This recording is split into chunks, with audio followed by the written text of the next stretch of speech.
Di sini saya akan menjelaskan materi mengenai biografi Abu Ubaid. Abu Ubaid memiliki nama lengkap Abu Ubaid Al-Qasim bin Salam bin Miskin bin Zaid Al-Harawi Al-Azadi Al-Baghdadi. Beliau anak seorang keturunan Bizantium, di mana ayahnya menjadi seorang maula suku Azad. Beliau lahir pada tahun 157 Hijriah di sebuah kota bernama Hara, Provinsi Khurasan, sebelah barat laut Afghanistan. Di kota kelahirannya, beliau banyak menuntut ilmu, sehingga pada usianya yang ke-20 tahun beliau pergi berkelana ke berbagai kota, seperti kota Kufah, Basrah, dan Baghdad. Beberapa kajian ilmu yang ditekuninya diantaranya ilmu tata bahasa Arab, qiraat, tafsir, hadis, dan ilmu fikih. Latar belakang pendidikannya yang mumpuni di berbagai bidang keilmuan membuat dirinya sangat dihargai oleh orang sejamannya karena kesolehan dan kepengetahuannya tentang hukum, sunnah, sejarah, dan sastra Arab sangat tinggi. Materi kedua mengenai pemikiran ekonomi Abu Ubaid, filsafat ekonomi. Ide dan gagasan awal yang diungkapkan oleh Abu Ubaid adalah pentingnya landasan filosofis dalam ide dan gagasan ekonomi.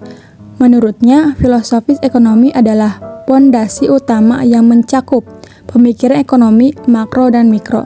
Dia menerapkan konsep keadilan sebagai landasan filosofis utama dalam perekonomian, dengan tujuan mencapai kesejahteraan dan keselarasan sosial dalam masyarakat.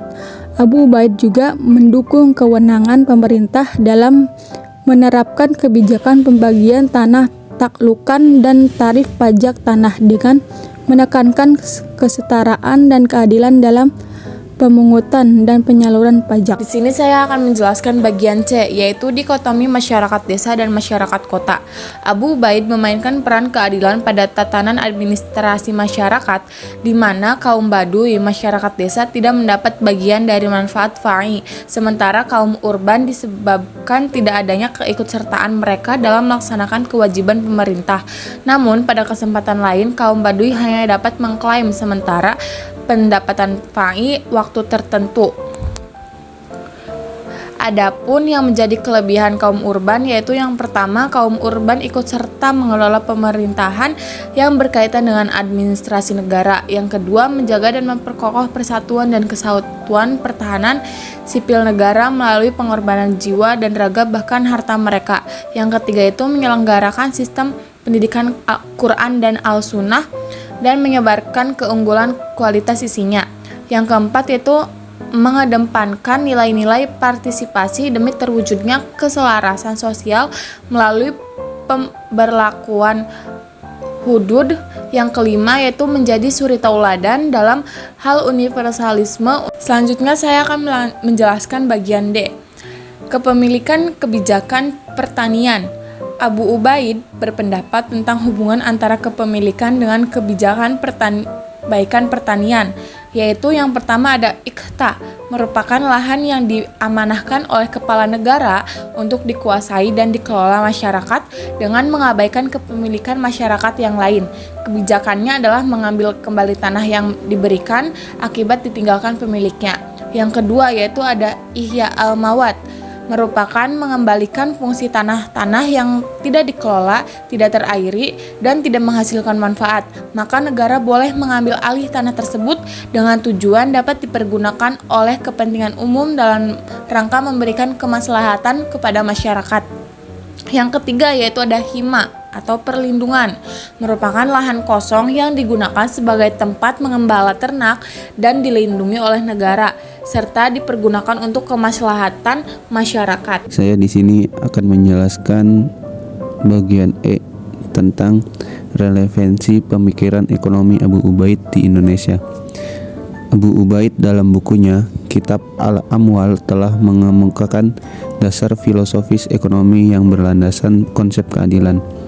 Konsep ini menjelaskan bahwa kegiatan ekonomi harus memiliki pijakan filosofis yang kuat agar dapat menjadi dasar pemikiran untuk mencapai sistem ekonomi yang berkeadilan. Hal ini akan membawa kemaslahatan bagi semua di Indonesia. Konsep keadilan ekonomi hampir sama dengan apa yang dinyatakan oleh Abu Ubaid dalam pasal 33 ayat 4 Undang-Undang Dasar 1945.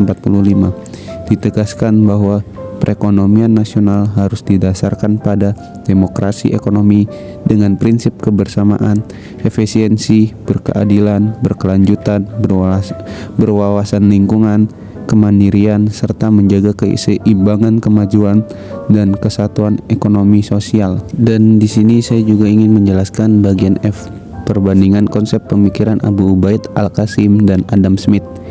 Abu Ubaid dan Adam Smith memiliki pemikiran yang sama dalam konsep harta dan pendapatan suatu negara. Berbagai masalah ekonomi dapat diselesaikan dengan kemajuan dan perkembangan negara ditentukan oleh besarnya pendapatan negara tersebut. Perdagangan internasional salah satu cara efektif dalam rangka memulihkan dan menstabilkan perekonomian negara, khususnya ekspor dan impor. Dapat disimpulkan penyelesaian masalah perdagangan internasional ditinjau dari dua aspek, ekonomi syariah dan ekonomi konvensional.